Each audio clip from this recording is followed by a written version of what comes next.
Bagong lipat lang sa Don Jose High School si Bianca.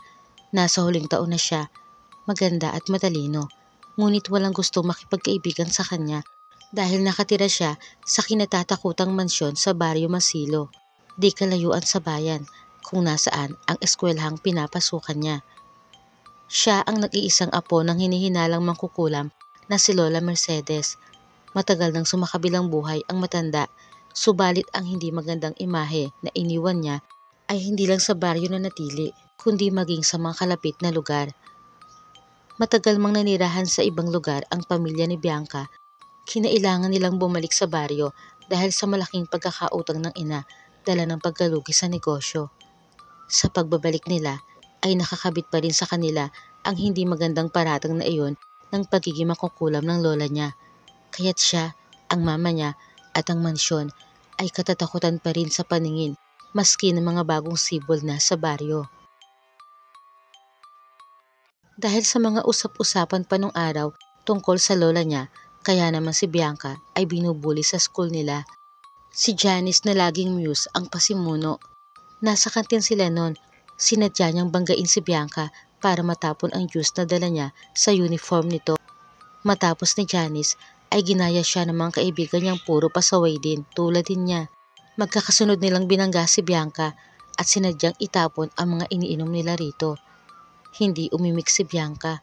Nagpatuloy siya sa mabagal na paglakad papunta sa bakanting mesa. Dala ang tray ng pagkain niya at tahimik na kumain.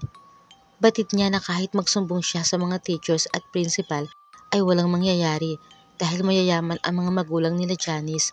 Samantalang siya na kung di pa nakapasa bilang scholar ay hindi pa makakapagpatuloy ng pag-aaral. Nakatingin lang sa kanya si Francis na nasa kabilang mesa, ang basketball player ng campus at crush ng halos lahat ng estudyanteng babae ron.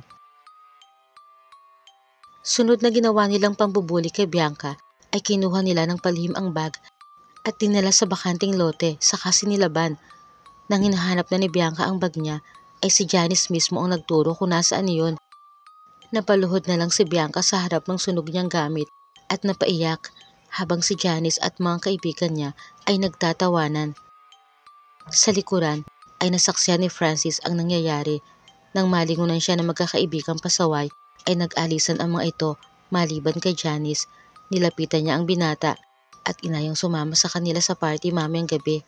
Umuon na lang si Francis kahit wala siyang balak magpunta.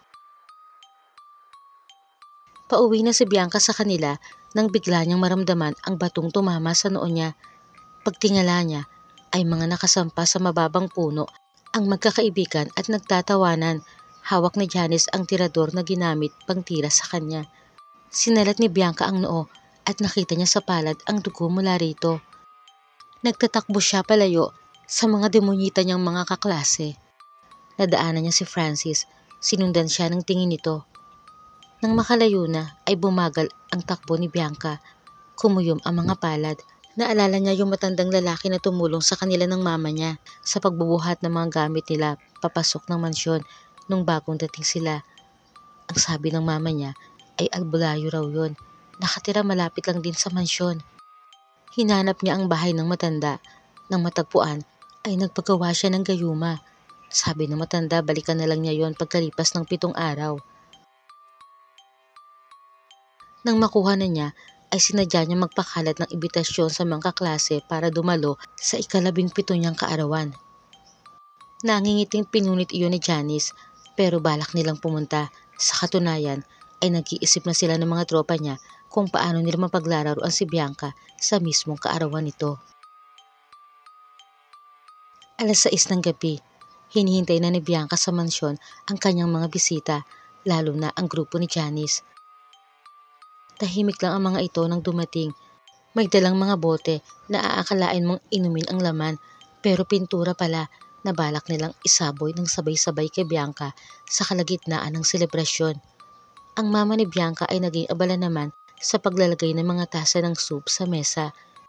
Iyon muna raw ang higupin nila habang hindi pa naihahain ang handa. Nagpunta sa gitna si Bianca. Una ay nagpasalamat siya dahil pinaunlakan ng mga kaklase niya ang kanyang imbitasyon. May sasabihin pa sana siya nang bigla ay sinagawa nila Janice ang masamang plano nila. Ibinuhos nila ang iba't ibang kulay ng pintura kay Bianca. Umalingaw-ngaw sa buong mansyon ang nakabibinging halakhakan. Sa gitna ng katuwaang iyon ng mga pasaway na kaklase ay isinigaw ni Bianca na ang mga ipinahigop sa kanilang soup ay may lason kaya mamamatay na silang lahat na umaapi sa kanya. Natigilan ang lahat, natahimik, nabalot ng takot at sabay-sabay na nagtakbuhan palabas ng mansyon habang si Bianca naman ang humahalakhak ng walang humpay hanggang ang pagtawa ay unti-unting nauwi sa pag-iyak. Napaluhod siya ng upo at napayuko. Nagulat pa siya na may mag-abot sa kanya ng panyo. Marahan siya nag-angat ng ulo. Si Francis. Tinanggap niya ang panyo. Tinanong niya kung bakit hindi pa ito umaalis. Hindi raw ba ito natakot sa lason? Ani Francis, alam niya na kailangan ni Bianca ng kaibigan, kaya plano talaga niyang manatili sa tabi nito. Naalala ng dalaga, baka umiepekto na ang gayuma kay Francis. Hindi naman kasi talaga lason ang inihalo nila ng mama niya sa soup, kundi mga patak ng gayuma na ipinagawa niya sa albularyo. Gusto niya mapaamo ang lahat ng mga inimbitahan para matapos na ang problema niya sa kanila. Kahit silang dalawa na lang ang nandoon, maliban sa mama ni Bianca na nasa kusina, inaya pa rin ni Francis na magsayaw ang dalaga sa gitna upang maging masaya pa rin ang selebrasyon nito. Habang magsayaw, may kakaibang pintig ng pusong naramdaman si Bianca na pilit ikinubli. Mula noon ay lagi na nga nakabuntot si Francis kay Bianca, kaya naman si Janice ay halos mamatay sa inggit at selos dahil gustong-gusto nga niya ang binata. Kahit anong utos niya sa mga kaibigan na ibuli ulit nila si Bianca ay wala nang sumusunod sa kanya. Lahat kasi ay ginayuman ni Bianca maliban sa kanya. Gusto ni Bianca na maramdaman ni Janice kung paano mawala ng mga kaibigan. Bonus na lang na pati si Francis ay nakuha niya na isang malaking dago kay Janice. Hindi nakatiis ang spoiled brat at talo ng dalaga. Nagpalipat ng school sa mayamang magulang. Nang sumunod na pagdalo ni Francis kay Bianca sa mansyon, ay nagulat siya nang sabuyan siya nito ng asin. Iyon daw ay para mawala ang bisa ng gayuma.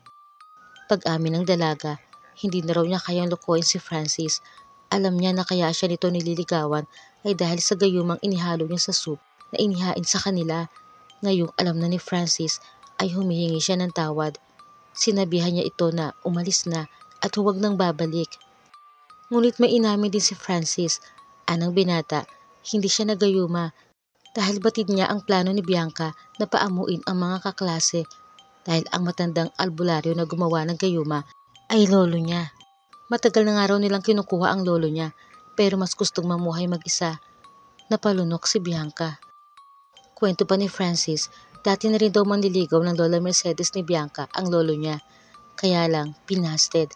Sana raw ay hindi sila magkapareho ng kapalaran ng lolo niya. Naisip ni Bianca, kaya pala hindi siya siningil ng albularyo sa ipinagawa niyang gayuma. Ngumiti ng matamis ang dalaga at sinabing may pagtingin din siya sa binata. Kaya nga inamin niya rito ang tungkol sa gayuma na matagal na pala nitong alam. Akala niya ay nasa ilalim lang din ito ng gayuma, kaya siya mahal. In love na niyakap ni Francis si Bianca at nangakong poprotektahan na niya ito sa lahat ng oras at mamahalin hanggang wakas.